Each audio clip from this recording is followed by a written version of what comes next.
มาเบิ่งวิธีแกงหน่อไม้นำกันทุกคน ขั้นตอนทำอีกก็เตรียมวัตถุดิบเราจะต้มดุกหมูต้มหน่อไม้เราจะต้มไว้ก่อนเนาะเพื่อให้มันจืดมีเห็ดเฟืองมักบวบเห็ดหูหนูมักเผ็ดฟักทองผักหวานมีแป้งหนัวแล้วก็เกลือข้าวเบื่อที่เราตำไว้แล้ววัตถุดิบของเราก็ประมาณนี้และอีกอย่างหนึ่งก็คือตัวนี้เลยยานางน้ำยานางเราค้างหม้อใส่เกลือแป้งนัวลงไปทุกคนเฮ็ดเองอยู่บ้านง่ายๆเลยเทน้ำกระดูกหมูลงไปตามด้วยหน่อไม้ที่เราต้มป่าไว้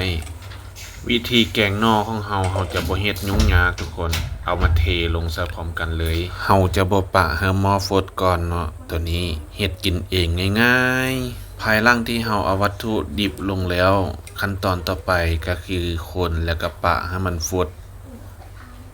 ภายหลังที่มันฟดคิดว่ามันสุกได้ที่แล้วขั้นตอนต่อไป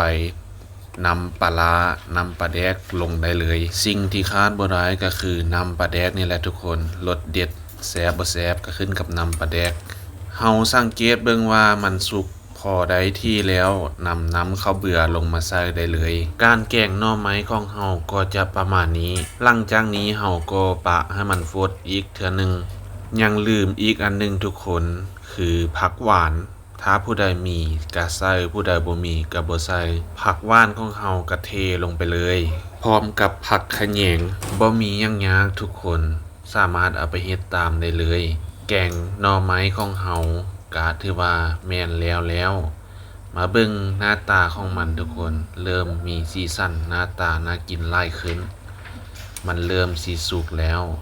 ฮอดตอนนี้แม่นเฮาสามารถปิดไฟได้เลยมาเบิ่งกันว่าแกงหน่อไม้ของเฮามันสิน่ากินส่ำใดมาเบิ่งนำกันเลยทุกคนว้าวเป็นจังใดเป็นตาแซ่บบ่